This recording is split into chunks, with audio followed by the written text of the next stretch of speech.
Que Dieu vous bénisse richement. Avant de continuer, je voudrais chanter le premier cantique qu'on a chanté.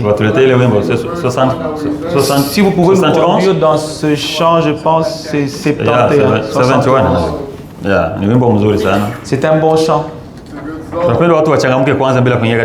Nous aimons bien que les gens soient un peu chauds avant d'entrer dans la parole de Dieu. Il faut louer Dieu. Nous sommes venus pour louer Dieu. Frère, conduisez-nous dans un cantique. Est-ce que nous pouvons nous tenir un peu pour enlever la froideur? Nous sommes venus dans la maison de Dieu, la maison de la joie. On n'est pas venu enterrer quelqu'un. Ici, nous sommes venus pour ressusciter les gens. Vous savez cette chose? Ici, c'est un endroit de la résurrection. Les morts ressuscitent. Ceux qui sont morts spirituellement, que la maladie a déjà tué, reçoivent la guérison.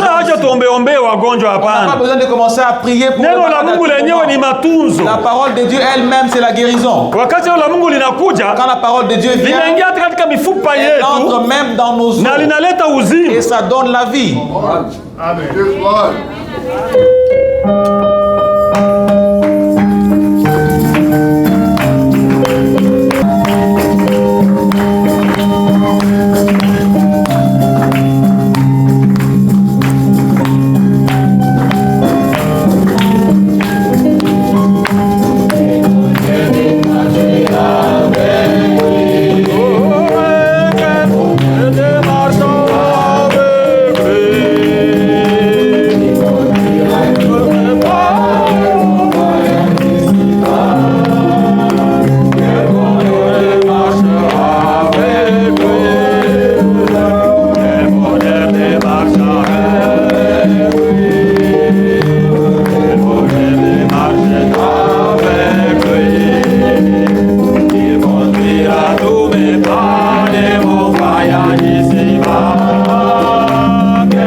Parfaitement, et libère entièrement.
Étant encore debout, on va lire la parole de Dieu.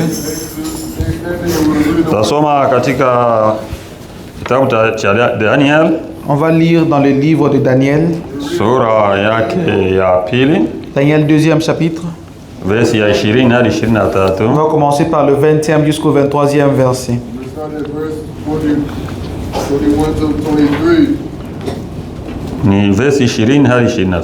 Du 20e au 23e verset. On va lire au nom de Jésus-Christ. Daniel akajibu akasema, na alihimidiwe jina la Mungu milele na milele, kwa kuwa hekima na uweza ni wake. Yeye hubadili majira na nyakati, huuzulu wafalme na kuwamikilisha wafalme. Huwapa hekima wenye hekima, huwapa wenye ufahamu maarifa. Yeye hufunua mambo ya fumbo na ya siri, huyajua yaliyo gizani, na nuru hukaa kwake.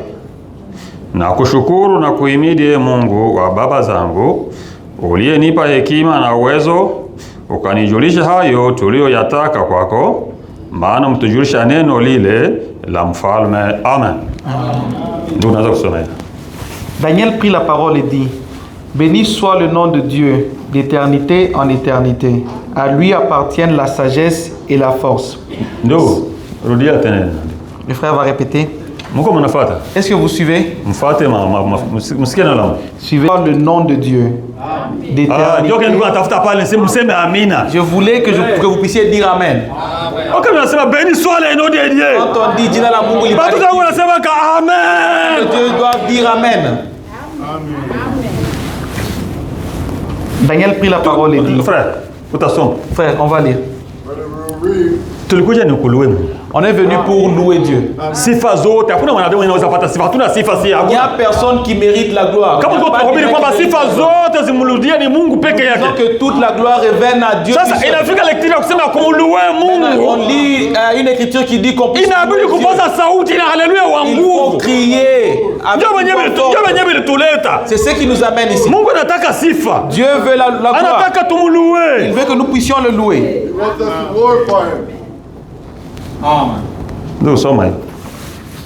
Daniel prit la parole et dit: Béni soit le nom de Dieu. Amen. D'éternité en éternité. Et l'éternité à l'éternité. À lui appartiennent la sagesse. Alléluia. C'est lui qui change les temps et les circonstances. Amen, amen, amen. Qui renverse et qui établit les rois. Amen, amen. Qui donne la sagesse aux sages. Alléluia. Et la science à ceux qui ont de l'intelligence. Amen, amen, amen. Il révèle ce qui est profond et caché. Il connaît ce qui est dans les ténèbres. Et la lumière demeure avec lui. Amen, amen. Dieu de mes pères. Dieu de mes pères. Je te glorifie et je te loue de ce que tu m'as donné la sagesse. Amen, amen, amen. Et de ce que tu m'as fait connaître ce que nous t'avons demandé. De ce que tu nous as révélé le secret du roi. Amen. Il nous a révélé le secret du roi. Nous sommes aussi ici pour recevoir la révélation du secret du roi. Nous avons un roi qui a des secrets. Et il veut nous révéler ses secrets. Vous savez que le temps de la voix du septième ange, le secret de Dieu, le mystère de Dieu sera accompli. Ça veut dire que Dieu a des mystères. Les mystères qui seront accomplis lors de la voix du septième ange. On va prier. Seigneur Dieu, merci pour nous avoir permis d'être ici encore aujourd'hui. Nous avons lu ta parole. Nous nous tenons sur la lecture. Mais ce qui est à l'intérieur, nous ne pouvons pas le donner. On a besoin que tu viennes nous parler de ta parole. Parle à chaque âme qui est venue. Nous lions tout esprit de distraction au nom de Jésus. Tout esprit qui était ici, Seigneur, nous lions ça avec ta parole. Pour que quand les gens écouteront ta parole, que ça puisse amener la vie dans les âmes. Nous laissons tout en saint nom de Jésus-Christ. Amen. On peut nous asseoir. On continue avec notre enseignement. Vous allez me patienter un peu, j'ai la grippe. Yeah. Tungali kwenye ile somo letu. Nous sommes encore sur notre enseignement. On veut voir comment on va finir avec la première partie. On va essayer de combattre, mais il y a beaucoup à l'intérieur. Et vous voyez que quand on commence à parler, vous voyez que je suis obligé de rentrer un peu en arrière parce que si je ne fais pas cela, ça sera difficile d'expliquer ce qui est avant. Alors on est venu pour enseigner la parole de Dieu. Alors vous allez nous patienter. On combat avec le temps. Pour le moment, nous n'avons qu'une seule heure qui nous reste. Alors, dans une heure, même moi je me demande par où je vais commencer et par où je vais finir. On faisait les calculs des années. On est arrivé jusqu'aux années des règnes des rois d'Israël.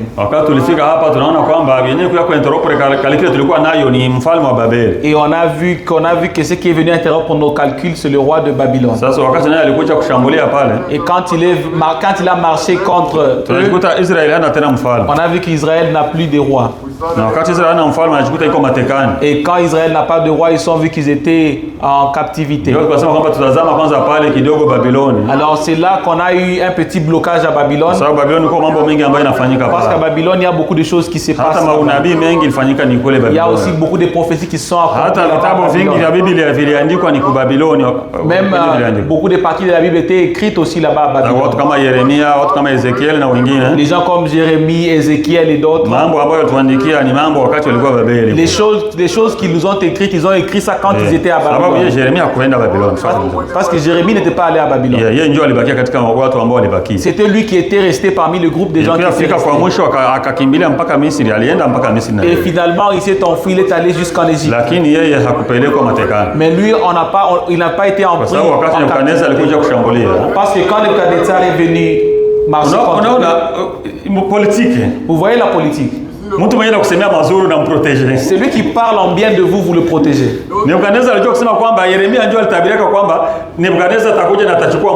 Alors Nebuchadnezzar savait que c'est Jérémie qui avait prophétisé que Nebuchadnezzar. Alors quand il a saisi le pays, il a dit qu'on puisse chercher Jérémie. C'était la seule personne qui a reçu le choix de rester ou de partir. Alors Jérémie a pris du temps pour réfléchir, de dire que je dois partir. Alors il a dit que moi je suis un homme libre, pourquoi est-ce que je vais aller en captivité? Non, moi je vais rester.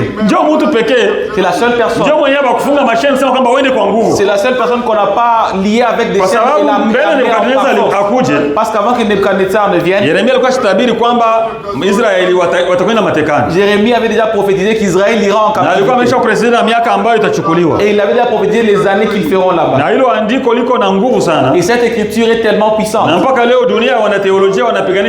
Et jusqu'aujourd'hui, les théologiens combattent cette écriture. Parce que plusieurs disent que plusieurs disent que l'interprétation de 70 ans c'est pour Babylone. C'est pour Babylone. Disent que les 70 ans c'est pour Babylone. 70 ans à Babylone. D'autres disent que c'est 70 ans. Vous voyez ces deux mots, A 70 ans à Babylone. 70 ans à Babylone. Et 70 ans pour Babylone. Et 70 ans pour Babylone. Ces deux mots, ces deux termes amènent deux différentes significations. C'est pour ça qu'on essaye d'étudier ceci. Pour voir ces 70 ans. C'était 70 ans pour Babylone. Ou c'est 70 ans à Babylone. Je ne sais pas si vous me comprenez. C'est pour cela qu'on a fait un pas en arrière. On a fait un pas en arrière pour voir quand est-ce que le roi de Babylone qui est Nebuchadnezzar. Parce que Nebuchadnezzar dans leur royaume des Chaldéens, on dit la dynastie. Dynastie ni liste ni orodha ya watu ambao wanatawala katika familia moja au watu wa aina moja wanatawala kikundi fulani. Ça veut dire c'est une lignée de la royauté qui règne sur un certain pays ou un certain groupe. Pour une certaine période. Parce qu'on voit qu'à Babylone, il y avait beaucoup de tribus. Mais si c'était le temps des Chaldéens, était le moment des Chaldéens. Nebuchadnezzar était aussi fils du roi. C'est pour cela que ça nous étonne. Dans sa première année de son règne, il a marché contre plusieurs peuples. Il a continué dans les plans que le roi son père. C'est vrai que quand on parle comment il a saisi l'Égypte, et quand il a saisi Assyrie, d'autres disent que c'est son père qui avait déjà conquis ces endroits. Mais la Bible dit que c'est la première année du règne de Nebuchadnezzar. Et c'est dans sa première année, c'est là qu'il a aussi marché contre Juda. Concernant Juda, nous croyons que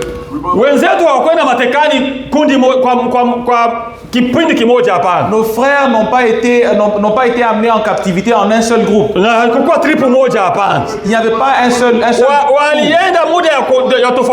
Ils sont partis à différents moments. C'est là qu'on a commencé avec les Écritures. Il y a le premier groupe qui est parti la première année du règne de Nebuchadnezzar. Ce premier groupe est parti selon Daniel, premier chapitre. Frère Daniel, premier chapitre, premier verset.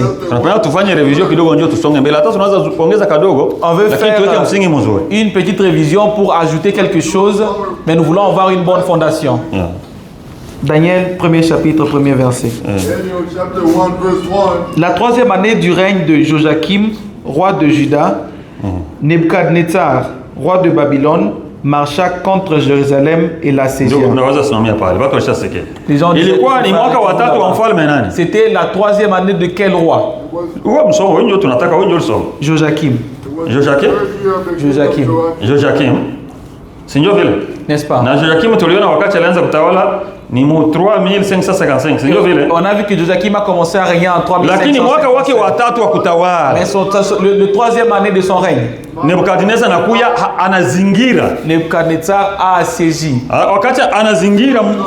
Ça veut dire qu'il a contourné la ville. Quand il a contourné la ville,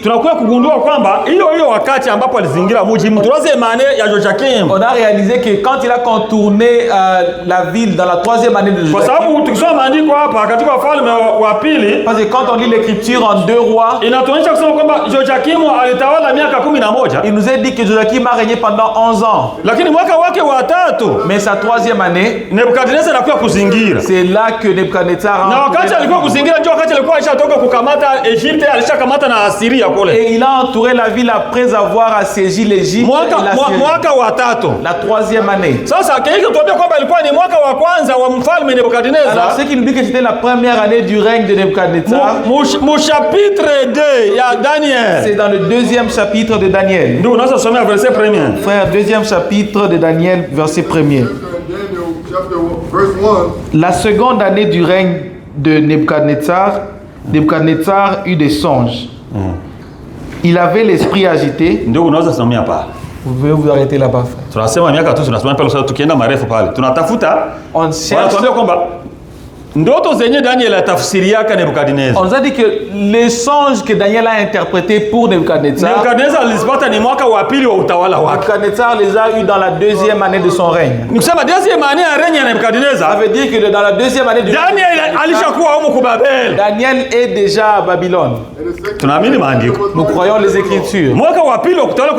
La deuxième année du règne de Nebuchadnezzar, il dit que Nebuchadnezzar a eu des songes. Qui a interprété ces songes, c'est Daniel. Alors nous croyons que dans la première année de Nebuchadnezzar, qui est la troisième année de Joachim, il y a un groupe de gens qu'on avait amené à Babylone. Et les Écritures, Daniel donne les détails sur qui chapitre 1er, verset 1 jusqu'à 7. Daniel. et Daniel.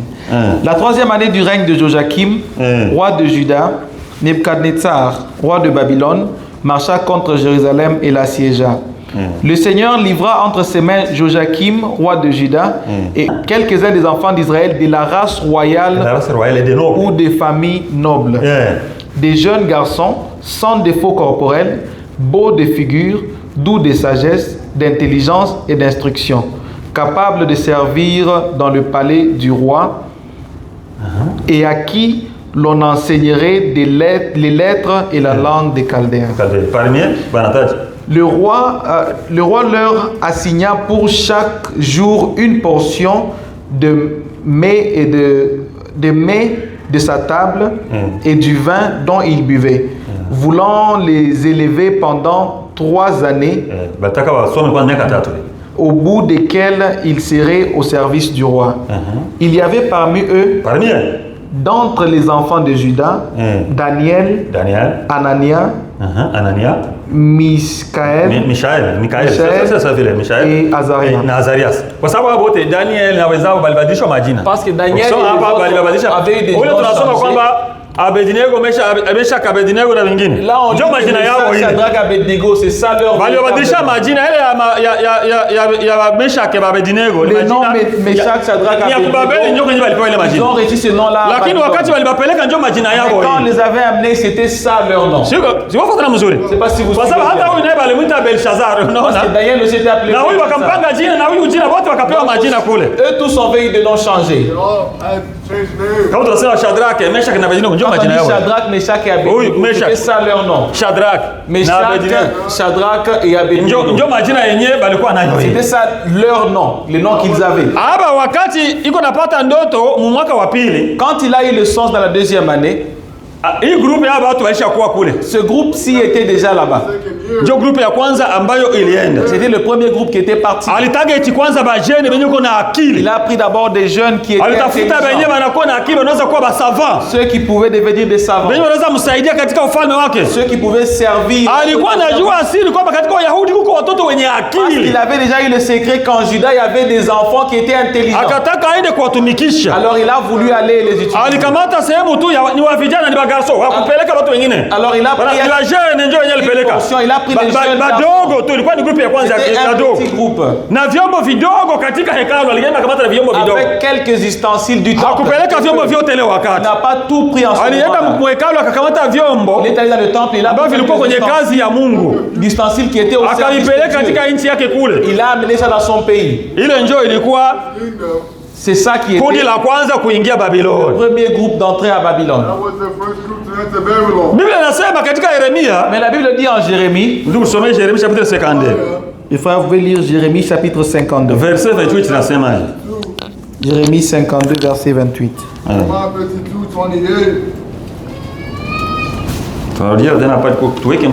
On va retourner pour bien établir le fondement. Voici le peuple que Nebuchadnezzar amena en captivité. La 7e année, 3023 juifs. Frère, il n'a quoi c'est?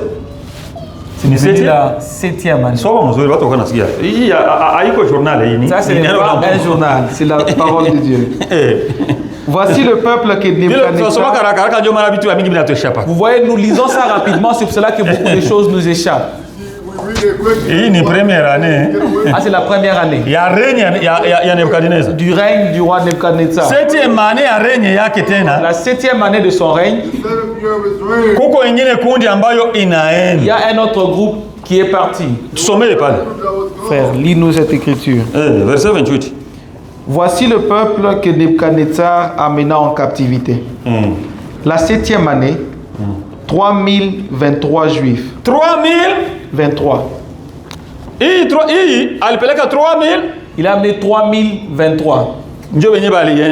C'est ça le nombre de gens qui étaient partis. 7e année ya règne yake. Mwaka wa 7 de son règne. Ndio maana miaka 70 kule Babiloni inavurugana kwa nini hapa? C'est pour cela que les 70 ans confondent. Pourquoi? Wamoja wenye walishaenda kwanza mwaka wa kwanza kutawala kwake. Ceux qui sont partis dans le premier groupe dans la première année de son règne. Bengine wanaenda 7e année ya règne ya Nebukadnezar. D'autres sont partis dans la 7e année de Nebuchadnezzar. Je kufuatana mzuri. Est-ce que vous suivez bien? Na tukichunguza wale wenye walienda ile wakati, et si nous voyons ceux qui sont partis en ces temps. Ndio unaweza kusoma deuxième chronique chapitre 36. Frère, deuxième chronique 36e chapitre. Mambo ya nyakati. Mambo ya nyakati wa pili. Deuxième chronique. Sura 36:5 hadi 7. Chapitre 36 versets 5 à 7. Inasema Joachim avait 25 ans lorsqu'il devint roi et il régna 11 ans à Jérusalem. Nebuchadnezzar, roi de Babylone, monta contre lui et le lia avec des chaînes d'airain pour le conduire à Babylone. À Babylone. Hii wakati sinyo tofauti kwanza ile. Tunataka kutofautisha différence. On veut faire la différence. Kwa mwaka wa kwanza, la première année wa kutawala kwa Nebukadnezar. Du règne de Nebuchadnezzar. Hakumpeleka huyu mfalme hapa. Il n'a pas amené Joachim le roi. Ni wafijana ndio wenye target ile wakati. Il a visé simplement les jeunes. Ile ilikuwa ni mwaka wa 3 wa kutawala kwa Joachim. Ça c'était la 3e année du règne de Joachim. Je fatana mzuri. Est-ce que vous suivez? Ndio wakati ambapo alizingira mji. C'est là qu'il a contourné la ville. Quand il a contourné la ville en ce moment, il avait déjà saisi la ville, mais il a laissé l'autorité à Joachim. Parce qu'il était devenu roi des rois. Est-ce que vous suivez bien? Joachim le roi était là, mais il était sous l'autorité de Nebuchadnezzar. C'est pour ça que la 7e année,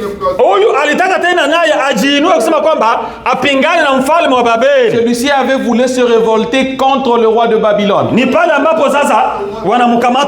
C'est alors qu'on lui a saisi aussi. La Bible la 7e année du règne du roi de Babylone. Joachim était lié. Est-ce que vous suivez bien? Parce que c'était la fin de la 7e année que Joachim a été arrêté. On l'a lié. On l'a amené jusqu'à Babylone. C'est l'écriture qui dit cette chose.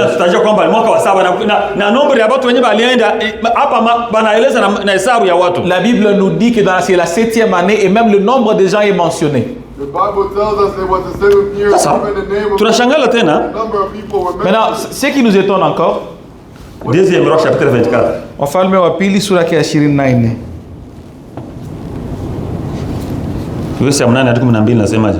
Verset 8 jusqu'au 12e.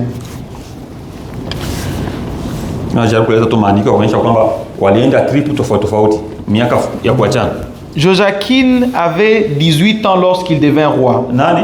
Joachim. Joachim. Ce n'est plus Joachim. Ni Joachim? Mais c'est Joachim avec un N. C'est le fils de Joachim.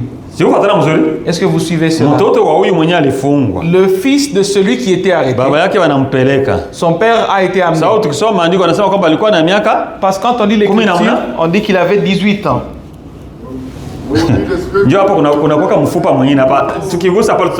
Quand on va toucher là, si on touchait là, on va aller loin. Parce qu'en chronique, frère, lis d'abord cette écriture. Si on ouvre la parenthèse, ça sera long. Joachim avait 18 ans lorsqu'il devint roi. Et il régna 3 mois à Jérusalem. 3 mois à Jérusalem. 3 mois à Jérusalem. 3 mois. 3 mois seulement. Complétez l'écriture. Sa mère s'appelait Nehusha, fille d'Elnathan de Jérusalem. Il fit ce qui est mal aux yeux de l'Éternel. Si vous êtes mauvais, vous avez régné 3 mois, mais tu as commencé déjà à faire le mal. Dans 3 mois seulement, il avait déjà fait ce qui est mal devant Dieu. Celui qui est mauvais, il ne tarde pas à montrer sa méchanceté. Vous ne pouvez pas être hypocrite à tout moment. Si ce qui est en vous va se manifester, ce qui est à l'intérieur va se manifester à l'extérieur. Un roi qui a régné 3 mois, mais il avait déjà fait le mal. Un jeune de 18 ans. Je dis que si on ouvre cette parenthèse, ça serait non. Parce que ça se montre comme s'il y a une confrontation entre les. Si on dit qu'il avait 18 ans, les théologiens, plusieurs ont quitté le christianisme à cause de ce monsieur Joachim. Et vous dites maintenant, frère, c'est comment? Ils ont douté de la Bible. Vous dites, mais comment ils ont douté de la Bible? Parce qu'ici, il est dit que ce jeune avait 18 ans. En deuxième chronique, on a dit qu'il avait 8 ans. Et même dans cette écriture, on dit que quand on l'a arrêté, on l'avait saisi lui et ses femmes. Pas sa femme, mais ses femmes. Vous dites, mais comment est-ce qu'il a dit lui et ses femmes, et sa mère, tous étaient en prise. Est-ce que vous suivez bien c'est ça? J'ai ouvert une parenthèse que je ne veux pas. Parce que l'écriture, si vous lisez ici et là-bas, mais vous n'avez rien pour relier cela, les choses peuvent confondre. C'est comme on a parlé de Goliath la fois passée. Les gens demandaient, mais comment est-ce qu'on a tué Goliath 2 fois? C'est-à-dire que les choses de Dieu, ça concerne seulement les enfants de Dieu. Il avait 18 ans. Mais on a dit que quand on l'a amené, on l'a amené lui, sa mère et ses femmes. Et ses femmes, on a amené ses femmes. Alors c'est là qu'on dit qu'un jeune de 18 ans avec combien de femmes? Nous croyons les Écritures. Moi j'ai lu qu'on a les témoins qui étaient là ont vu qu'on l'avait amené. Ils ont témoigné qu'on l'avait amené. Connaissez l'écriture. Joachim avait 18 ans lorsqu'il devint roi et il régna 3 mois à Jérusalem. Sa mère s'appelait Nehushta, fille d'Elnathan de Jérusalem. Il fit ce qui est mal aux yeux de l'Éternel, entièrement comme avait fait son père. En ce temps-là, les serviteurs de Nebuchadnezzar, roi de Babylone, montèrent contre Jérusalem et la ville fut assiégée. Nebuchadnezzar, roi de Babylone, arriva devant la ville pendant que ses serviteurs l'assiégeaient. Alors Joachim, roi de Juda, se rendit auprès du roi de Babylone avec sa mère, ses serviteurs, ses chefs et ses eunuques. Et le roi de Babylone le fit prisonnier la 8e année de son règne. Quand est-ce que? La 8e année de son règne. La 8e? La 8e année. C'est ce qu'on cherche ici. Kwa sababu 7e année, unaona mwaka mmoja tu. Vous voyez, mwaka haikuenea. 7 ans, ce n'était pas une année complète. Kwa sababu hapa 7e année banabeba baba yake. Parce que dans la 7e année, on a ya règne ya Nebukadnezar. 7e année. 8e année, mais dans la 8e année, Joachim na yeye mtoto wake. Joachim son fils, naye wanamkamata. Lui aussi on l'a pris. Wakati alikuja mbele ya Nebukadnezar kanaweza kumkamata. Quand il est venu devant Nebukadnezar, Biblia inasema kwamba ilikuwa ni mwaka wa 8. La Bible dit que c'était la 8e année. Sababu mwaka wa 7, parce que dans la 7e année walikuwa shakuwa mwisho kumalizia wanaingia mwaka wa 8. Ils étaient déjà à la fin de la 7e année pour aller dans la 8e année. Miezi 3 ilileta difference ikafanya wanatumbukia mu 8e année. Alors les 3 mois du règne de Joachim a fait la différence de la 7e jusqu'à la 8e. C'est juste kama mko mnaelewa hii mambo jinsi ilitembea hiyo wakati. Je sais pas si vous suivez, si vous comprenez comment. Ndio maana baba yake alipelekwa mu 7e année ya règne ya huyo. Son père a été amené dans la 7e année. Lakini huyo alikamatwa mu 8e année. Mais lui il a été saisi dans la 8e année. Sio kama biko pas ça se comprend quand même. Est-ce que ça se comprend? Nous mentionnons d'abord la liste et les années dans lesquelles les gens ont été empris à Babylone. Si on lit encore les Jérémie, là même à 52. Verset 29. Verset 29.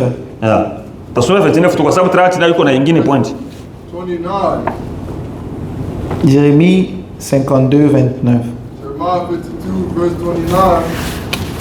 La 18e année de Nebuchadnezzar. 18e année. On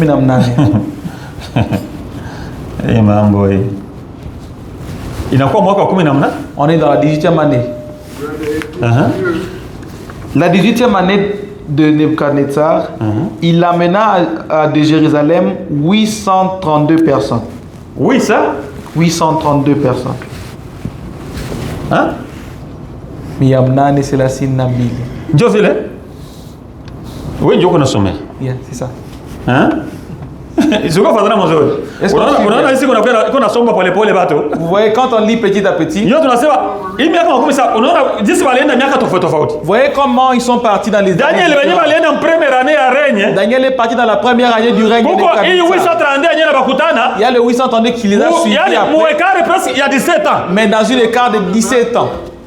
D'autres avaient déjà fait 17 ans là-bas. C'est alors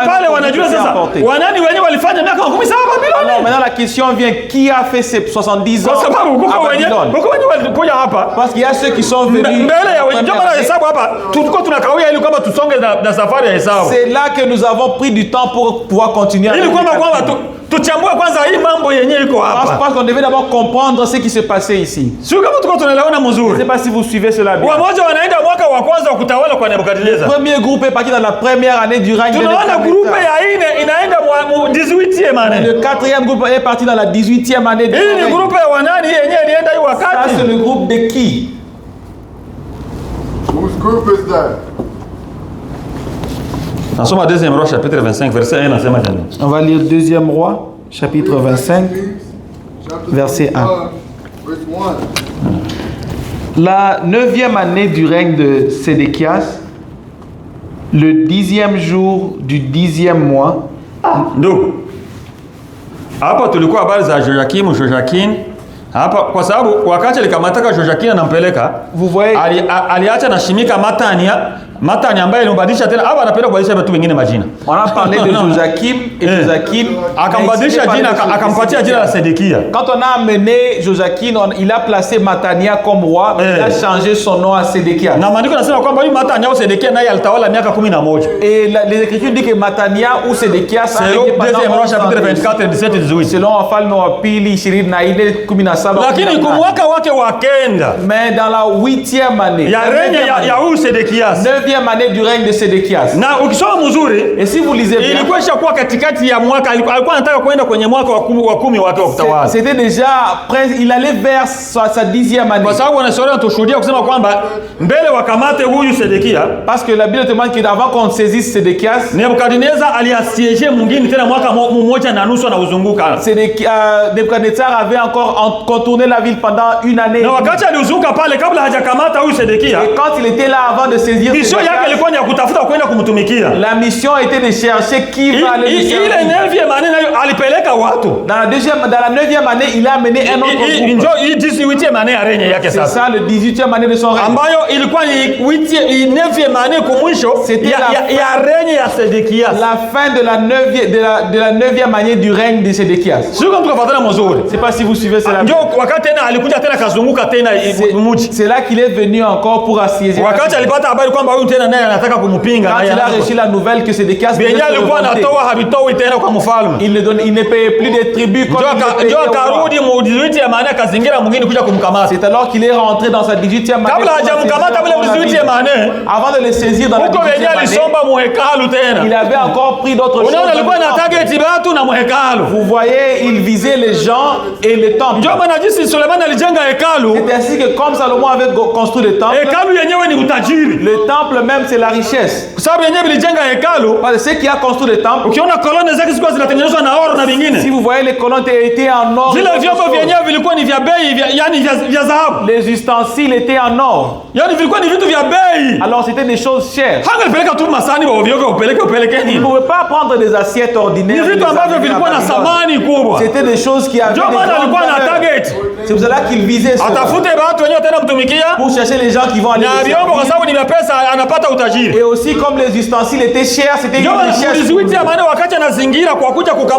Alors la 18e année, quand il est venu pour saisir Sédéchias, il y a un autre groupe qui était emporté. Parce que quand il a fait cette année là-bas, il a contourné la ville. La Bible dit que c'est la 9e année du règne de Sédéchias. Mais Sédéchias avait régné pendant 11 ans. Ça veut dire que dans la 11e année, ça veut dire que c'était et sont des bonnes choses. Je ne sais pas comment je vais expliquer ceci. Parce qu'à la fin de la 19e année,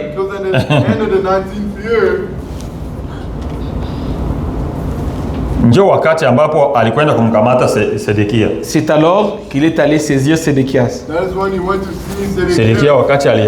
Quand Sédéchias est parti. Donc, Jérémie chapitre 50. Jérémie Amsin Nambili. 30. Jérémie 52, verset 30. Au 28, il y a déportation. Au 29, il y a déportation. Et à 28 et 29, il y a la déportation. Verset 30 aussi. La 23e année de Nebuchadnezzar, Nebuzaradan, chef des gardes, amena 745 juifs. Quelle année? La 23e année de Nebuchadnezzar. Au 29. Verset 29. La 18e année de Nebuchadnezzar, il amena de Jérusalem 832 personnes. 832 personnes. La 23e année de Nebuchadnezzar, Nebuzaradan, chef des gardes, amena 745 juifs en tout. Moi, je vous donne l'écriture de la 19e année. On cherche la 19e année.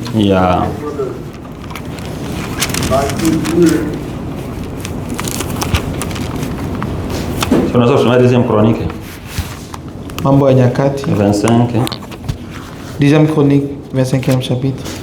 Verset 8. Verset 8.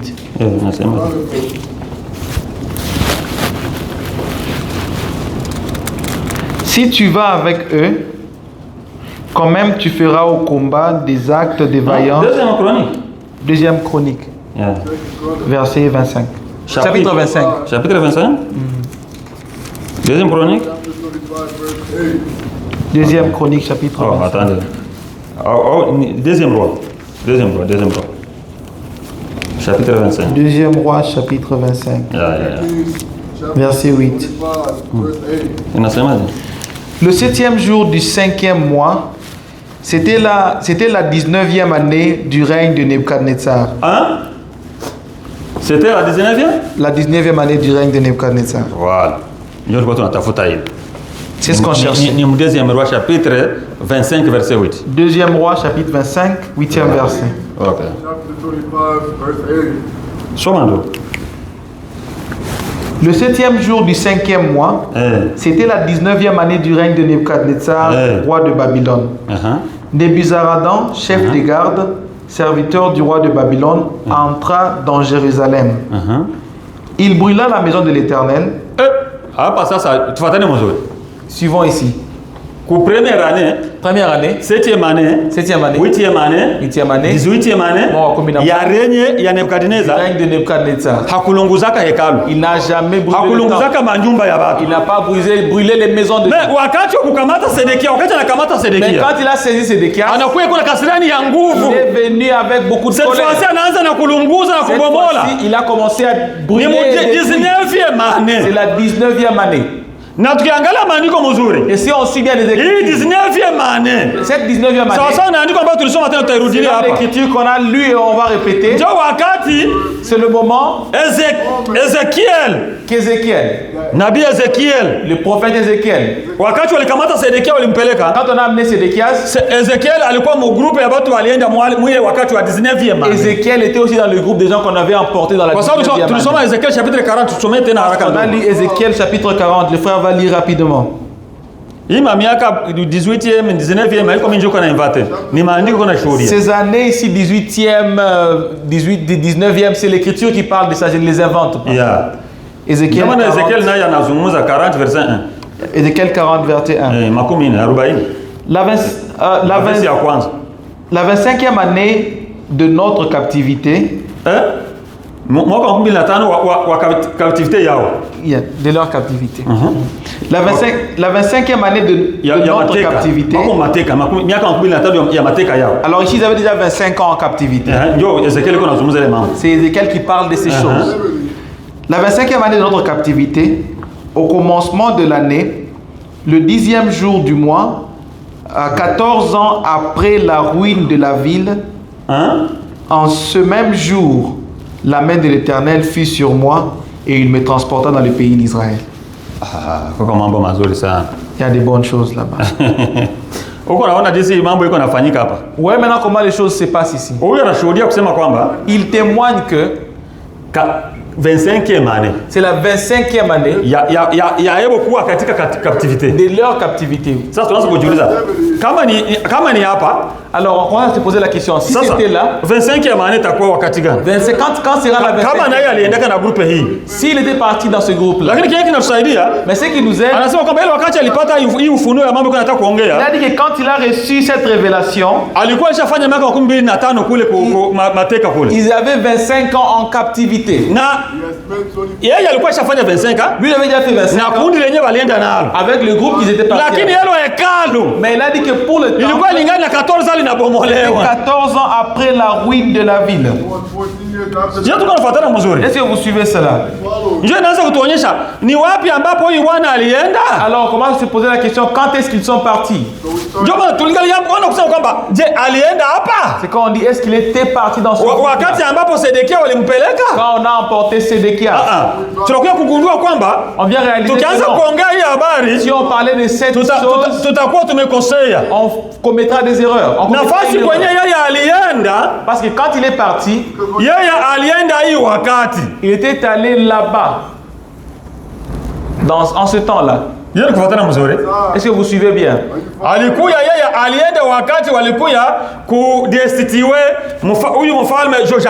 Lui il était parti quand on est venu destituer le roi Joachim. Quand on a pris Joachim, il était parti avec lui. Parce que le temple était détruit dans la 19e année du règne. La différence de 11 ans. Est-ce que vous suivez bien? Parce que là à Babylone, à 25 ans, la 25e année de leur captivité là-bas, c'est pas tout. La 25e année. Dans la 25e année du séjour d'Ézéchiel et son groupe à Babylone. C'était la 14e année. Après la destruction du temple. Je ne sais pas si vous suivez ce langage-là. Ça veut dire qu'après que le temple... Quand le temple était détruit, la destruction du temple et quand Ézéchiel était parti, il y a un écart de 11 ans. Alors c'est là qu'on dit qu'il est parti là-bas. Il n'est pas allé dans le premier groupe avec lui. Il était emporté quand Joachim était emporté. C'est quand Sédéchias était emporté. C'est là qu'on a commencé à brûler et on a détruit le temple. Mais ce qui nous étonne, c'est que Nyuma ya 19e année. Après la 19e année. Wakati wanampeleka Sedekia. Quand ils ont pris Sédéchia. Écriture tena tuonyesha pale ndugu alitaka kusoma pale. L'écriture nous disait là où le frère voulait lire. Kwamba 23e année tena. Que mwaka wa 23. Ya règne tena ya Nebukadnezar. Du règne de Nebuchadnezzar. Njoo alikuja kumalizia na kubomola lote na lupango sasa. C'est quand il est ile miraya yote ile ilikuwa inafunga Yerusalemu na anarudia kwa kuibomola. Achever la destruction de Jérusalem. Nikiacha tena kule watajiorganiser. Parce qu'il a dit que si je les laisse là-bas ils vont s'organiser. Ijapokuwa wanabakia ni watu wadogo wenye habana nguvu. Bien wakulima tu ndio wenye aliacha. Il a laissé seulement peu de gens qui n'avaient pas de force qui cultivaient ça. Lakini akaona sema kwamba kama sijakuja tena kuharibisha. Mais il avait que si je ne venais pas encore pour détruire. Ni bomole kuta zote za Yerusalemu. Pour que je détruise toutes les murs de Jérusalem. Watu wangali na nguvu. Ces gens ici ont encore de la force. Kila taifa lilikuwa linafunga ukuta kwa kulinda miji yao. Parce que chaque nation avait des murs pour protéger son propre nation. Hapa alibrile manyumba akabomola na hekalu lakini akaomba kwamba nabii na mwingine nayo zile kuta zote niziangushe. Alors ici il avait détruit les maisons, il a brûlé le temple mais il a voulu aussi détruire même les murs de la ville. Alors qu'il est rentré dans la 23e année. C'est là où le frère voulait lire. Là on parlait de la 23e année. Alors notre calcul est perturbé à cause de ces choses. C'est Jérémie. Jérémie chapitre 52, parlez verset 30. Jérémie chapitre 52 verset 30. Jeremiah chapter 52 verse 30. La 23e année de Nebuchadnezzar, Nebuzaradan, chef des gardes, amena 745 juifs. 500 745 juifs. 745. 745. Anabomola na anapeleka tena na wengine? Unaona mpaka ku 23e année watu wangali banaenda. Même dans la 23e année les gens continuent à être pris en captivité. Alors la grande question est hesabu ya miaka 17 les calculs de 70 ans. Kwa sababu kuko écart ba première année mpaka ku 23e année huko. Parce qu'il y a un grand écart de la première jusqu'à la 23e année. Miaka 20 na bitu. Ça c'est 22 ans. Non, bamoya bashatangulia. D'autres ont déjà précédé. Quand d'autres avaient déjà 20 ans là-bas, c'est quand l'autre groupe est parti. En d'autres termes, si ceux-là ont fait 17 ans et c'est 70 ans, ça veut dire que ceux qui sont partis dans le dernier groupe feront des 90 ans. Je vais répéter, je pense que quand ceux-ci auront 70 ans, ceux du premier groupe auront déjà presque 90 ans. Si ceux-là faisaient 70 ans, le dernier groupe aura 50 quelques ans. Ou 49 comme ça, 49 ans. C'est pas si vous alors la question est, les 70 ans commencent dans quelle année? Parce que si ceux-là ont 70 ans, ceux-ci n'auront pas 70 ans. Parce qu'il y a un écart de presque 20 ans. Et la Bible nous dit comment ils ne sont pas allés en un seul groupe. Ils étaient emportés dans différents tours. Les choses commencent à devenir difficiles. Parce qu'avant de parler de ça, quand ils sont allés dans plusieurs groupes comme cela, même en retournant aussi, ils ne sont pas rentrés en même temps. C'était pas un exode comme celui d'Égypte. Quand ils ont quitté ici, il y avait 3 grands groupes qui étaient bien reconnus. Le premier groupe était le temps du roi Kiro. Le roi Cyrus. Frère, on va lire d'abord l'écriture.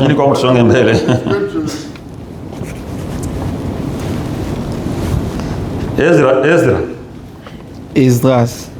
Chapitre 1er. Esdras, chapitre 1er. Que dit le verset 1? La première année de Cyrus, roi de Perse, afin que s'accomplisse la parole de l'Éternel prononcée par la bouche de Jérémie, l'Éternel réveilla l'esprit de Cyrus, roi de Perse, qui fit faire de vive voix et par écrit cette publication dans tout son royaume. Ainsi parle Cyrus, roi de Perse. L'Éternel, le Dieu des cieux, m'a donné tous les royaumes de la terre. Et il m'a commandé de lui bâtir une maison à Jérusalem en Juda. Qui d'entre vous est de son peuple? Que son Dieu avec lui? Mon frère, qu'elle te bénisse.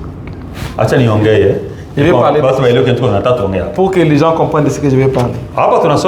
Ici, ce qu'on lit, ce n'est plus Nebuchadnezzar. C'est maintenant le temps du roi de Perse. C'est là qu'il est difficile de parler de ces choses. Avant d'ouvrir la brèche pour les choses qui sont passées. Parce qu'il y a un autre nouveau nom qui est apparu ici. Celui-ci n'est pas chaldéen. Celui-ci c'est un Iranien. C'est un Perse. Ndio mwenye anafanya décret anasigné kusema kwamba batu barudie. Celui qui a signé que les gens puissent retourner. Lui, ndio maana Mungu anamuita mpakalo mafuta wake. C'est là que Dieu l'appelle son oint. Esaïe alikuwa prophétisé juu yake. Esaïe avait déjà prophétisé sur lui. Alikuwa amuita kwamba ni berger. Il a dit qu'il est mchungaji. Mungu anampaka mafuta afanye ile kazi yake. Et il a été oint pour faire ce travail là. Unabii ulitolewa yeye hayazaliwa. Et la prophétie était prononcée avant sa naissance. Wakati wa Isaya. Le temps d'Esaïe. Ikamutaja hata na jina. Et ça même cité le nom. Mungu anakamilika katika unabii. Il est parfait dans sa prophétie. Mungu akisema neno lazima apate kulitimiza. Si Dieu prononce une parole, il doit l'accomplir. Na Kiro alikomala anajua kwamba iko na kazi ya kufanya. Cyrus avait grandi en sachant qu'il a un travail à faire. Wakati wake wa kwanza wakati tu alikamata Babiloni, quand il a saisi Babylone pour la toute première fois, hakuchunga bakuya kumuomba. Il n'a pas attendu qu'on vienne lui demander. Kurudia, hakuna mtu mwenye alikuwa kwamba uturudishe. La personne qui était venue demander qu'on akakumbuka kusema kwamba niko na mission ya kufanya. Il s'est rappelé que j'ai une mission à accomplir. Akaanza kuita Bayahudi. Il a commencé à appeler les Juifs. Nani mwenye anapendaka Mungu mweye? Il a dit qui d'entre vous aime Dieu? Arudia aende kujengea tena Mungu nyumba yenyewe walimgomolea. Construire une maison pour l'Éternel. Alléluia. Amen. Ndio maana wanaita mpakalo mafuta. C'est ça qu'on appelle le oint. Kwa sababu anakuwa prédicateur. Il est devenu mhubiri. Anaanza kuprêcher. Il a commencé à prêcher. Kurudishwa kwa wana wa Israeli. Du retour. Anaanza kuprêcher. Il a commencé à prêcher. Kurudisha kwa adoration ya kweli tena Yerusalemu. De la véritable adoration à Jérusalem. Je vais mzuri. Amen. Hawezi kuprêcher. Vous ne pouvez pas prêcher bila kuwa na onction. Sans avoir l'onction. Ndio maana wanamuita mpakalo mafuta wangu. Il est appelé un oint.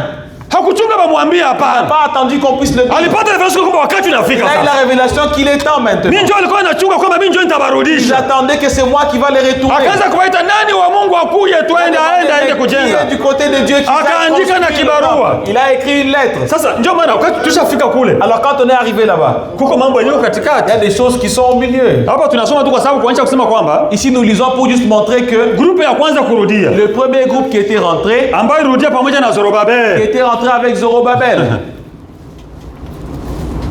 The answer was Zerubbabel.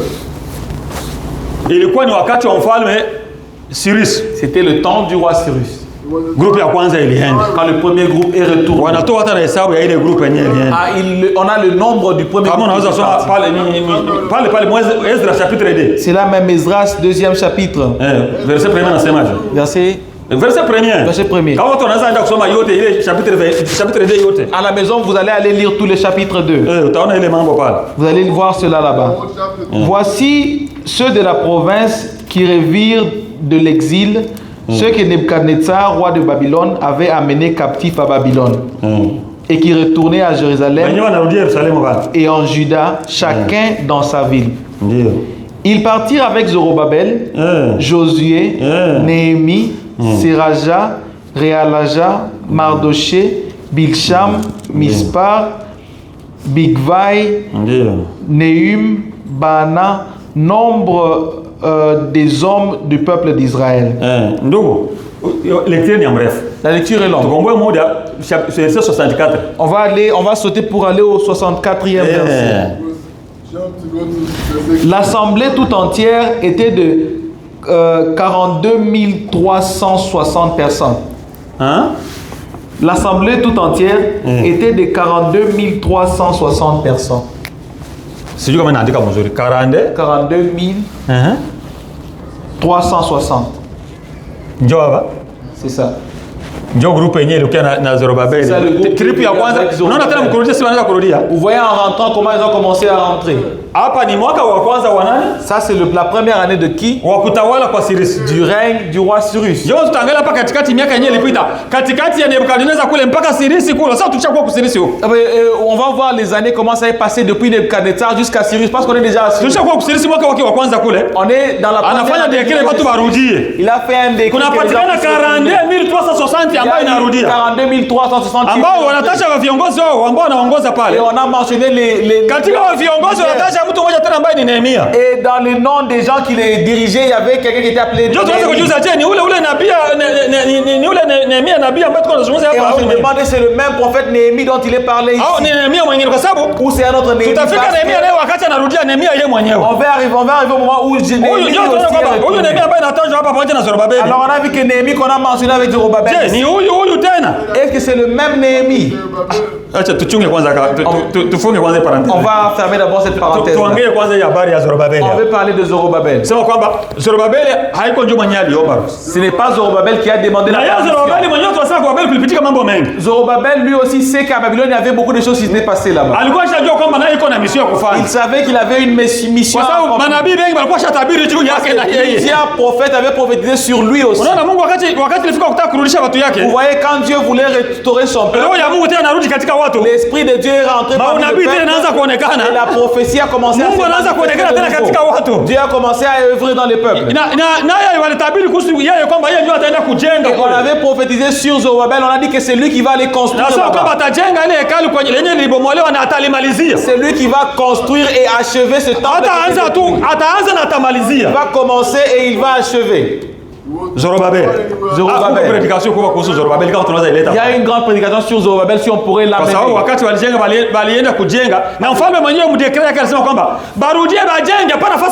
Parce que quand ils étaient rentrés, le roi avait donné le décret d'aller construire pas un autre endroit. Exactement sur la fondation de l'ancien temple. Les anciennes fondations. Les anciennes fondations. Il devait construire le temple sur la même fondation. Parce que ça typifie aussi les choses qui nous concernent. Nous sommes aussi construits sur la fondation des prophètes et des apôtres. Et Dieu c'est lui la pierre et Paul était le grand architecte. C'est lui qui a placé la fondation. Il a dit que j'ai placé la fondation. Que personne ne place une autre fondation différente de celle qu'on a déjà placée. Qui est Jésus-Christ. C'est lui la fondation qu'il a placée. Paul était l'architecte qui a placé la fondation. Nous qui sommes le peuple des nations. Il est arrivé où l'évangile qu'on nous a amené, sont venus le détruire. On s'est retrouvé en captivité dans la dénomination. Mais quand le message est venu pour nous restaurer, il ne nous restons pas sur la même ancienne fondation. C'est pas si vous souvenez sur la même ancienne fondation. C'est pour ça que nous n'avons pas j'ai prêché ce que Paul avait prêché. J'ai prêché ce que Pierre avait prêché. Pourquoi il a cité Pierre et Paul?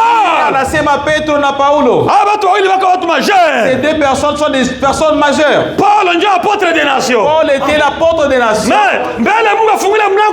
Avant que Dieu n'ouvre la porte des nations, les choses sont bonnes et ça commence maintenant. Paul ne pouvait pas prêcher avant que la porte ne soit ouverte.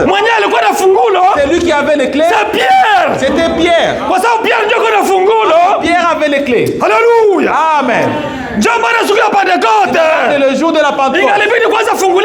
Il fallait qu'il ouvre d'abord pour les Juifs. On a ouvert pour les Juifs. 3000 ont été baptisés. 3000 ont été baptisés. Et par rapport à parce qu'il avait la clé, il fallait ouvrir pour les gens des nations. Paul ne veut pas commencer avant que la porte soit ouverte. Pierre est venu à Corneille. Il a les clés. Pour nous les hommes des nations. Et nous pouvons recevoir aussi le Saint-Esprit. Alléluia. Amen. misingi ya mitume na manabii. La fondation des apôtres et des prophètes. Hii wakati ni wa kurudia siye. Il est temps de la restauration. Si tulikuwa shakwa mateka. Qui est en captivité. Ujumbe na kuturudisha. Le message est venu nous kwenye misingi. La fondation. Misingi gani? Quelle fondation? Injili ya Pentecoste ile. La fondation de l'évangile de Pentecôte. Alléluia. Amen. Tukianza injili hata si on commençait l'évangile, on va pas amener l'enseignement.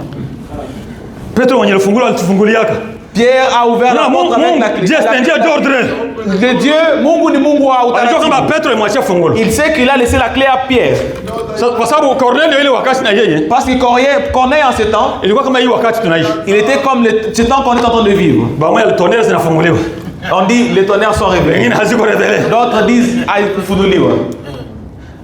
Mikachanganya na Cornelio. Ça confie Corneille. Corneille akasema hapana nitakuwa naingilia mwangu mimi na watu wangu. Corneille a dit moi je vais aller avec akaanza kanisa kake kama nyumba. Il a commencé son église. Yeye na watu yake mwenyewe wasema kama kule bisha tuchokesha. Lui et son peuple ils ont dit qu'ils ont marre de ce qui s'est passé. Nitakuwa natoa dime lakini hapa on va continuer à payer la dime et d'autres mais lakini nitaanza kuambia Mungu wangu mimi na watoto wangu. On va commencer à prier ici avec akaanza kake kama nyumba. Il a commencé une petite église lakini iko confusion. Toujours dans la confusion. Là où ils sont révélés ou là ils ne sont pas révélés. Parce que Pierre prêche. Ce que Nicodème prêche là-bas, ce sont deux choses différentes. Mais tout ce qu'ils disent, c'est comme si c'est la vérité. Mais ici parle du sabbat et d'autres choses. Bon, je vais aller petit à petit. Mon peuple ne sera pas de la confusion. Mungu hata watoto yake mconfusion. Dieu ne veut pas laisser son peuple dans la confusion. Ndio maana alimtumia Cornelio, alimtumia Petro kuja kumwenseigner. Qu'il a enseigné Pierre qu'il a envoyé Pierre pour venir l'enseigner. Ampatie mwangaza. Pour lui donner la lumière. Ndio wakati alikuwa anasema tunakusubiria kwa Mungu ashasema kama uko nakuja. Tuambie kile Mungu alikwambia sasa kutuambia. Il a dit que on t'attendait, dis-nous ce que Dieu a dit. Alikuwa na hamu, alikuwa mconfusion yeye kama. Parce qu'il voulait savoir, il était en confusion. Ndio maana Paulo yuko na fungulo wakati alifungula tu Et quand Pierre qui avait les clés quand il a ouvert anafungula tu kufuli hivi. En essayant d'ouvrir en ouvrant le cadenas, descendait aussi. L'Esprit est descendu. L'expérience de la Pentecôte s'est répétée. Ou maintenant pour le peuple des nations. La porte est ouverte pour nous les gens des nations. Les choses sont bonnes. Fermons cette parenthèse. Parce que Zérubabel est venu construire sur les anciennes fondations. Quand il est rentré avec 42 000. Il y a d'autres personnes qui étaient parties avec lui aussi. C'est le premier tour de retour. C'est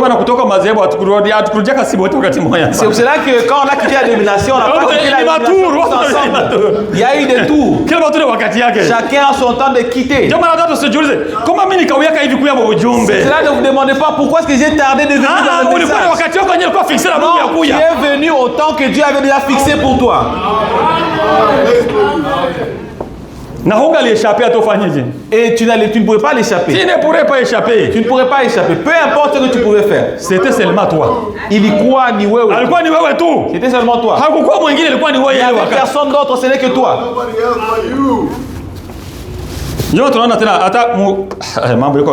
Ouais, les choses sont bonnes. Si on lisait en Esdras chapitre 7. Verset 1 jusqu'à 7 nasema je. Esdras 7 verset 1. Yesu na sura ya 7 verse ya kwanza hadi ya 7. Esdras chapitre 7 verset 1 jusqu'au 7e. Après ces choses, sous le règne d'Artaxerxès, roi de Perse, vous voyez, on a commencé avec Nebuchadnezzar. On est venu à Cyrus.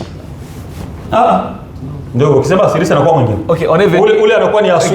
On est venu vers Cyrus. Il y a la différence entre Cyrus et Cyrus. Ce sont des choses techniques. Si vous confondez un peu ça. Pale kulikuwa ni Kiro mwenye tunaongea pale. On parlait de Cyrus. Hapa anakuwa Artasasta. Maintenant c'est Artaxerxès. Ouais, soma lissu nataka. Lisez cela comme vous le voulez. Majina moya nguvu Artaxerxès. Ce sont des noms difficiles. Les gens vont comprendre cela. Après ces choses, sous le règne d'Artaxerxès, roi de Perse, vint Esdras, fils de Seraja, fils d'Azaria, fils de Ilkija, fils de Shalom, fils de Tzadok, fils d'Atub, fils d'Amaria, fils d'Azarias, fils de Mératoj, fils de dans la généalogie d'où venait Esdras, fils d'Uzi, fils de Buki, fils d'Abishua, fils de Phiné, fils d'Éléazar, fils d'Aaron. Oh, alikuwa ni fils wa? C'était fils d'Aaron. Fils d'Aaron. Ezra alikuwa ni nyumba ya ukuhani. Ezra était de la lignée alikuwa ni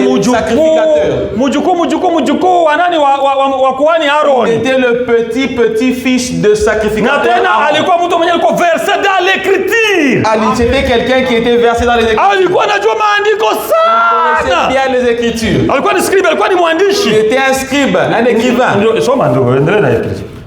Fils d'Abisha, fils de Phiné, fils d'Éléazar, fils d'Aaron, le souverain sacrificateur. Cet Esdras vient de Babylone. C'était un scribe versé dans la loi de Moïse. Il était versé dans la loi de Moïse. Donné par l'Éternel, le Dieu d'Israël. Et comme la main de l'Éternel, son Dieu, était sur lui, le roi lui accorda tout ce qu'il avait demandé. Plusieurs des enfants d'Israël, des sacrificateurs et des lévites, les chantres, des portiers et des Néthéniens vinrent aussi à Jérusalem la 7e année du roi Artaxerxès. C'est la 7e année. Ukiangalia Zorobabel alienda wakati wa Cyrus. Sinyo vile? Zorobabel était parti du temps de Cyrus. Ezra naye. Donc Esdras aussi. Kama niandike Ezra. C'est pas écrit avec un S ou avec un Z. Il y a plusieurs manières que vous pouvez l'écrire. Esdras. Anakuya mu 7e année. Il a quitté dans la 7e année. Haiko tena ya Cyrus. C'était pas la 7e année. Inakuwa ni utawala wa Artasasta. Mais c'est le règne d'Artaxerxès. Lakini bana préciser ni 7e. Mais on a précisé que c'est la 7e année. Sunana hakwenda wakati wenzake walienda. Il n'était pas parti avec le premier groupe ya kwanza ilienda ni wakati wa mfalme Cyrus. Parce que le premier groupe était parti du temps du roi Cyrus. Kama ilikuwa 42360. On a témoigné que c'est 42360. Lakini nyuma ya pale kwa sababu Artasasta ndiye alikuwa kutawala nyuma. Mais après cela parce qu'Artaxerxès a régné après cela. Kama lazima tuiongee ili kwamba ilete mwangaza. C'est pour cela qu'on devait parler de ça pour donner de la lumière. Ya wakati wa mwaka wa 7 wa Artasasta, la 7e année d'Artaxerxès, naye anapewa kibali aende Yerusalemu tena naye. A reçu la permission de retourner à Jérusalem. Esdras est retourné aussi avec son groupe. Ni mwaka wa 7 kutawala yeye nyuma kwa Artasasta. Dans la 7e année du règne d'Artaxerxès. Il fallait voir ces choses pour voir combien d'années font la différence entre ces groupes. Je ne sais pas si vous suivez bien. C'est la 7e année de notre roi. C'est lui maintenant. C'est là qui est le deuxième tour des gens qui viennent. Mais quand on parle de Néhémie, chapitre 1er. Néhémie au chapitre 1er. Néhémie a reçu la capitale, la nouvelle étant à Susa, au capital. Chapitre 1er, Néhémie nasema jendo. Néhémie chapitre 1er. Verset 1er. Parole de Néhémie, fils de Akalia, au mois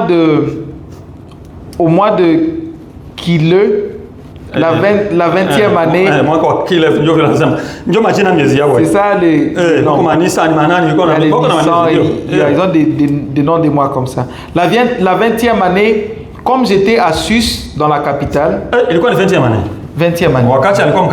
Quand il était à la capitale. Maintenant, il dit la 20e année, mais il dit pas la 20e année de quoi? Mais on va voir cela. Anani, l'un de mes frères, et quelques hommes. L'un de ses frères. Anani était frère de Néhémie.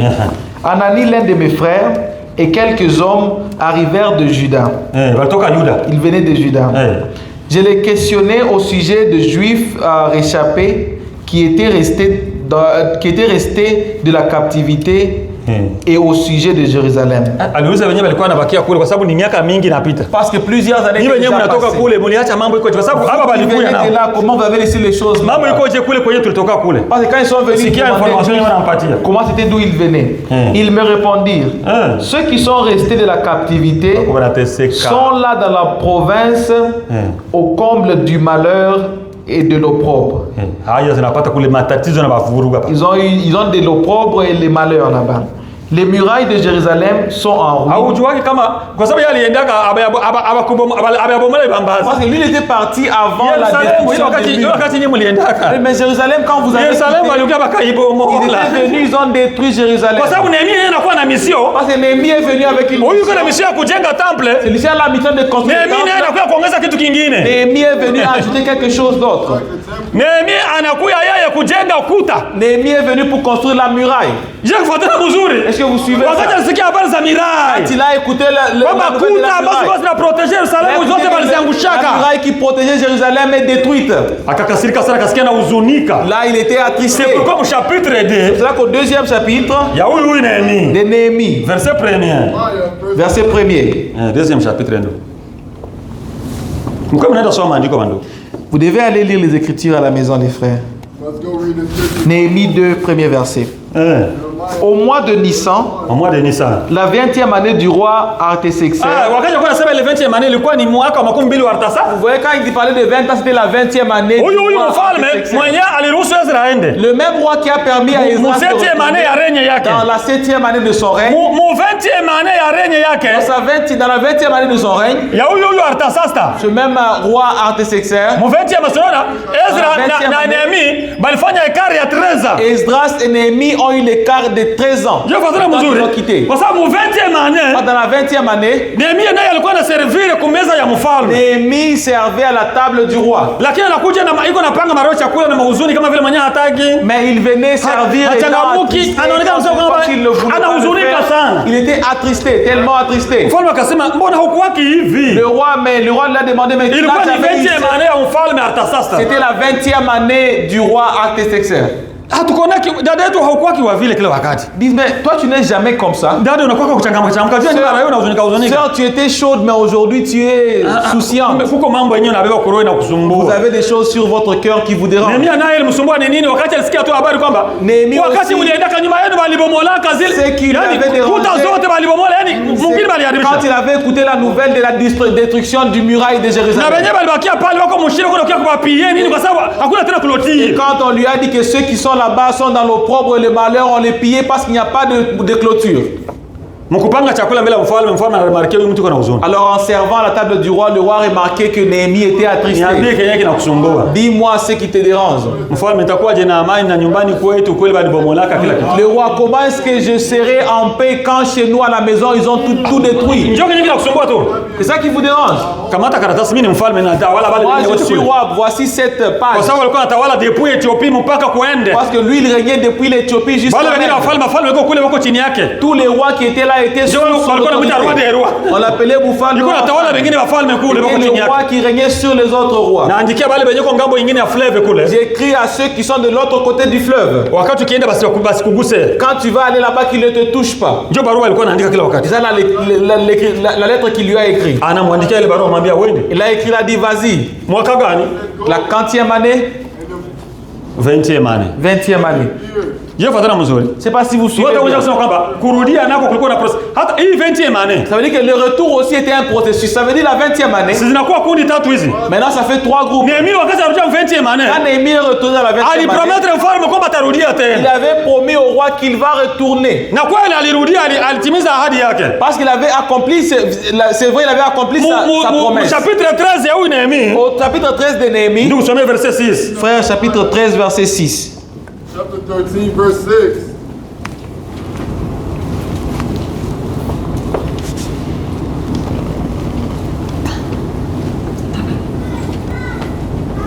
Néhémie 13, verset 6.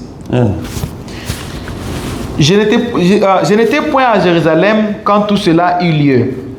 Kwa sababu wakati alienda hapa mu 20e année ya règne ya Artaxerxes. Parce que dans la 20e année du règne d'Artaxerxes, alirudia kaenda Yerusalemu kule. Il était retourné à Jérusalem. Akaanza kujenga kuta za Yerusalemu. Ils ont commencé à reconstruire la muraille de Jérusalem. Wakati ingali katikati kabisa jengo lake linataka kuja kukamilika. Quand c'était presque achevé, akarudia tena. Il est retourné. Ilikuwa ni mwaka kwa sababu kuko mambo nyuma ya kurudia kwake kule. Parce qu'après son retour, kwa mfano sasa aliahidia mfalme kwamba atarudia tena. Il avait promis au roi qu'il va retourner vers lui. Wakati anarudia, quand il est rentré là-bas, kuko mambo mengine yenyewe yaacha na haribika kule nyuma yake tena Yerusalemu wakati alikuwa kule. Il y avait des choses qui sont abîmées quand il a quitté Jérusalem. Naanza kuongea bila kusema miaka hivi watu watachanganyika. Malizia kwanza écriture. Comme déjà d'abord l'écriture, je commence à parler avant de citer l'année. Je n'étais point à Jérusalem quand tout cela eut lieu. Kwa sababu kuna mambo mwisho chapitre katikati ya chapitre 7 na mpaka chapitre 13 unaweza kusoma ile mambo kama mambo yalifanyika mule. Du chapitre 7 au chapitre 13 vous pouvez lire cela, il y a des choses qui sont passées. Kule hakukuwa tena ngali kule. Alors ce qui s'est passé là-bas, il n'était plus là-bas. 2 minutes Patientez-moi 2 minutes. Les temps kama saba. Je n'étais point à Jérusalem quand tout cela eut lieu, car j'étais retourné auprès du roi la 32e année d'Artaxerxes. Il était retourné alirudia kwa mfalme 32e mwaka 32 ya huyu Artaxerxes du même roi Artaxerxes. Est-ce que vous suivez cela? Alitoka kwanza kwa Babeli mu 20e année ya règne ya Artaxerxes. Il a quitté Babylone dans la 20e année du règne d'Artaxerxes. Akaenda kule kwenda kujenga kuta za Yerusalemu. Il est allé reconstruire la muraille de Jérusalem. Mu 32e année. Dans la 32e année, alikuwa alirudia tena kwenda kwa mfalme. Il est rentré encore vers le roi. Ni kuonyesha kusema kwamba wakati alienda kujenga depuis 20e année mpaka 32e année alifanya 12 ans iko bako mu construction. Ça veut dire que depuis la 20e à la 32e année ils ont fait 12 ans en construction. Na walikuwa wanajenga katika hali ya vita, wamoja wanasika silaha wakati wanajenga. Et ils construisaient tout en étant en guerre. Hapa mu 32e année, dans la 32e année, ni pale ambapo tena ukisoma na hii écriture. C'est là que la même écriture on a. Mfalme akampatia ruhusa ya kurudia. Le roi l'a donné la permission de retourner. Ni wakati ambapo alirudia kwa lote kwao sasa. C'est là qu'il est rentré maintenant pour. Na akarudia na nyingine kundi ya watu mu 32e année. Et il est rentré avec un autre groupe de gens. C'est quand on dit aux gens maintenant. Kuko groupe yenyewe ilitoka na Zorobabel. Il y a le groupe qui a quitté avec Zorobabel. Tangu wakati wa Kiro ambaye Cyrus. Le temps du roi Cyrus. Na nyuma ya Cyrus kuko wafalme wengine balitawala. Et après Cyrus il y a des rois, d'autres rois qui ont régné. Mpaka kufika kwa Artaxerxes. Jusqu'à Artaxerxes. Miaka mingi ilipita pale. Plusieurs années sont écoulées. Sasa wanani walimaliza miaka 70 kule? Mais combien de gens quel groupe a fait 70 ans à Babylone?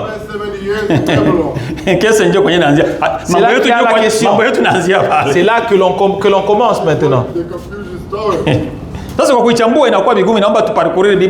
Alors il est difficile maintenant d'identifier ça. Il faudrait qu'on parcourt toute la Bible. Vous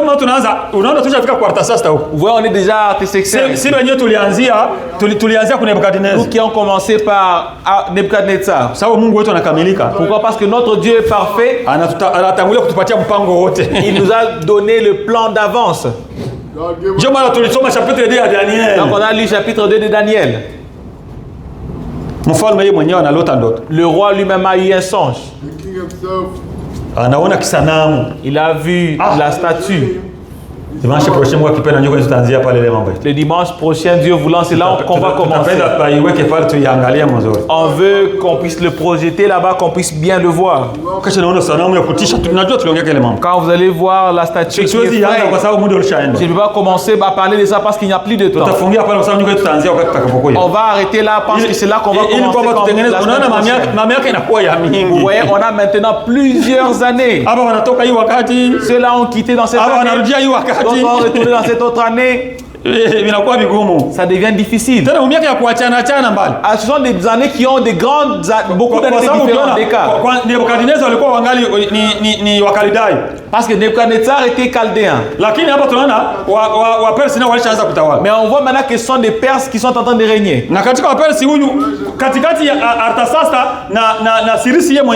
Et entre Artaxerxes et Cyrus, il y a Darius. Assyrus lui-même. ils ont aussi régné. C'est vrai qu'on doit chercher toutes ces choses pour voir si on pourrait identifier les années qu'ils ont régné.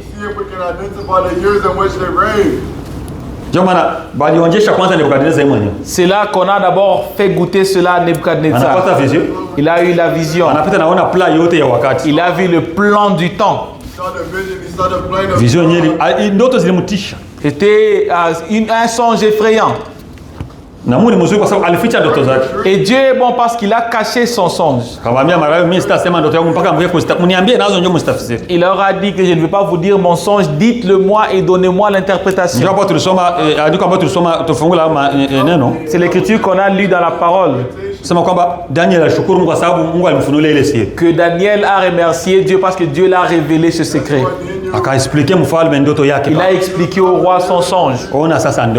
Et voilà maintenant le songe. On va voir ce songe. Parce qu'on va voir que Daniel lui aussi, et la vision qu'il a eue.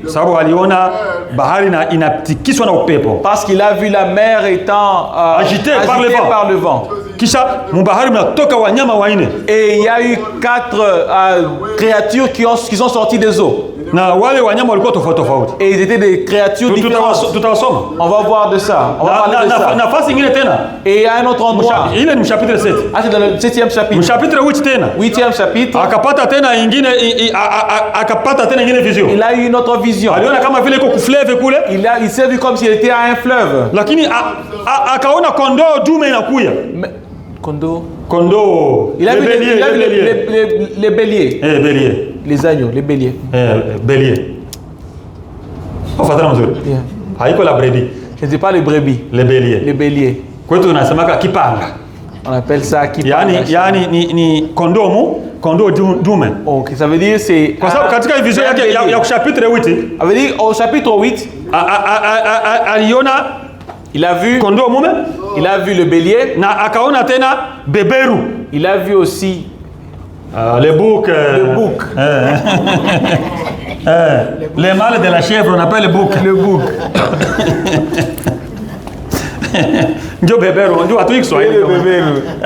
C'est pas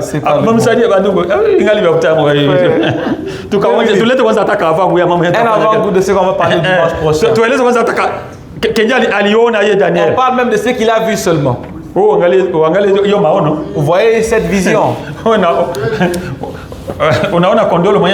Vous voyez les béliers qui viennent. Il a 2 cornes. Une corne est longue que l'autre. L'autre va à l'est. Alors quand le bélier va à l'est, il se cogne. Il cogne ceux qui sont au nord. Au sud, il cogne ceux qui sont au sud. Il n'y a personne qui l'empêche. Ce bélier est en train de ravager. Mais il a 2 cornes, l'une est longue que l'autre. Alors il n'y a pas moyen d'empêcher ce bélier, il va ravager. Il ravage, oui, mais il y a un autre qui est plus fort que celui qui est à venir. Maintenant, après ça, il a vu un bouc qui venait avec force. Celui-là n'a pas 2 cornes. Il a une corne. Mais la corne est au milieu des yeux. Entre les 2 yeux. Quand il est venu,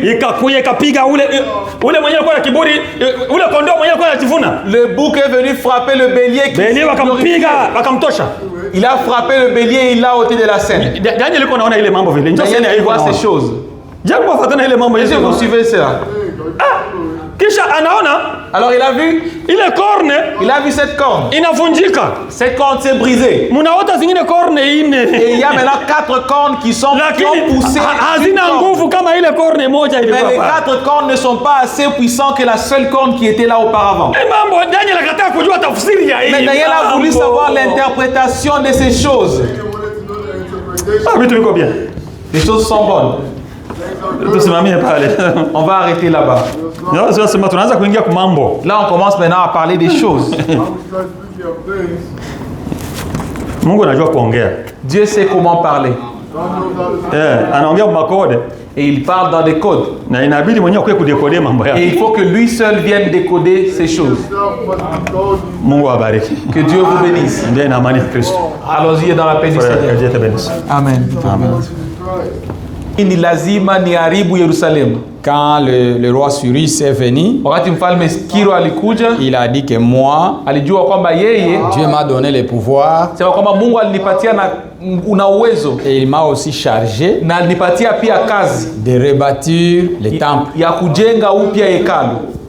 Alors, tout ce et le roi Artaxerxès, quand aussi il est venu, na wakati mfalme Artaxerxès alikuja, il savait aussi sa mission. Alikuwa pia anajua kazi yake. Si vous demandez au président Trump, ukiuliza kiongozi rais Trump, quelle est ta mission, ya kwamba kazi yako ni kazi gani, il le connaît très bien. Anajua kazi yake vizuri sana. Et vous voyez ce qu'il fait. Na nyinyi wote mnaona kazi yenyewe kwa anafanya. Les rois savent ce qu'ils font. Wafalme wanajua kenye wanapaswa fanya. Ils connaissent très bien leur vision. Wanajua onyo yenye anayo. Ils connaissent ce qu'ils poursuivent. Anajua kitu kenye anapenda atimize. Alors nous, asa sisi, quelle est notre mission? Shabaha yetu ni shabaha gani? Qu'est-ce que nous avons aussi pour Dieu? Ni kinini ambacho tunatayarisha juu ya Mungu? Dieu nous a appelés pour faire quoi? Mungu alituita ili tumfanyie nini? Nous allons prier. Tutaomba.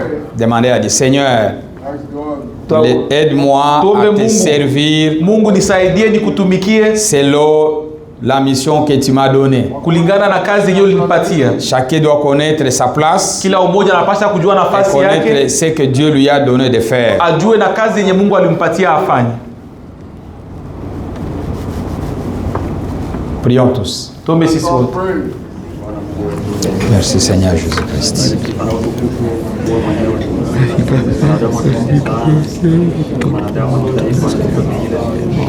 Merci Seigneur Jésus-Christ. Asante Bwana Yesu Kristo. Nous sommes devant ta face. Tuko mbele ya uso wako. Tu es bon.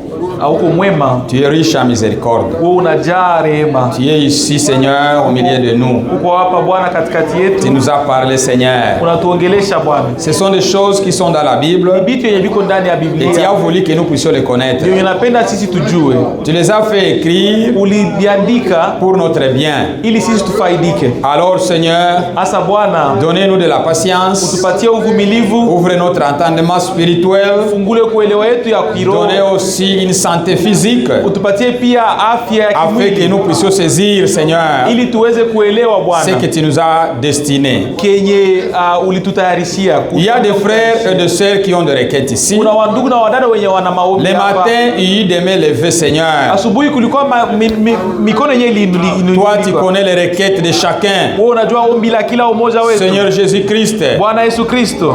Exauce la prière de chacun de nous. Ujibu maombi ya kila mmoja wetu. Souviens-toi de notre frère Yaba qui est malade. Kumbuke ndugu yetu hapa mwenye anagonjwa. Souviens-toi de notre frère bien-aimé Seigneur qui est en voyage avec sa famille. Ndugu yetu bien-aimé mwenye alisafiri na familia yake. Console la famille de frère Jérémie et de toute l'église de Mampala qui ont perdu leur bien-aimé. Farija familia ndugu Jérémie na kanisa yote ya kule Mampala. Oh Seigneur Dieu, oh Bwana Yesu Kristo, soutiens-nous. Utushike mkono. Parmi nous ici il y a des maladies. Kati yetu hapa kuna magonjwa. Il y a ceux-là qui souffrent avec des démons de diabète. Kuna wenye wanateseka na mapepo ya diabete. Il y a ceux qui souffrent de la hypertension. Il y a ceux-là qui ont des douleurs de dos. Kuna wenye wana ce sont des démons Seigneur qui nous dérangent. Ni mapepo yanatusumbua. Au nom de Jésus-Christ. Kwa jina la Yesu Kristo. Que tous ces démons la quittent au milieu de nous. Il y a ceux-là qui souffrent de beaucoup de maladies Seigneur. D'hémorragie, d'hémorroïdes, toutes sortes de démons Seigneur. Au nom de Jésus-Christ, que la guérison soit palpable. Oh Seigneur Dieu, il y a ceux qui ont des problèmes dans leur foyer, des problèmes entre mari et femme. Ils ont besoin de l'aide de ton secours Seigneur. Toi tu n'aimes pas la divorce, mais il y a les démons de divorce qui dérangent. Au nom de Jésus-Christ, que cela puisse partir. Il y a des problèmes dans des foyers entre enfants et parents. Au nom de Jésus-Christ, rétablis la paix. Qu'il y ait la paix dans nos maisons. Qu'il y ait la paix dans nos cœurs. C'est toi le Dieu de paix. Accorde la paix dans nos maisons, Seigneur. Nos enfants ont besoin de l'intelligence à l'école. Ouvre de la sagesse et de l'intelligence et de la compréhension afin que nos enfants puissent briller comme Daniel et Abednego et tous les autres, Seigneur. Ils étaient des enfants distingués à Babylone. Fait que nos enfants aussi puissent distinguer ici. C'est l'assemblée que nous puissions te voir agir au milieu de nous. Au nom de Jésus-Christ. Amen. Amen. Vous pouvez vous mettre un peu. J'invite frère Jean.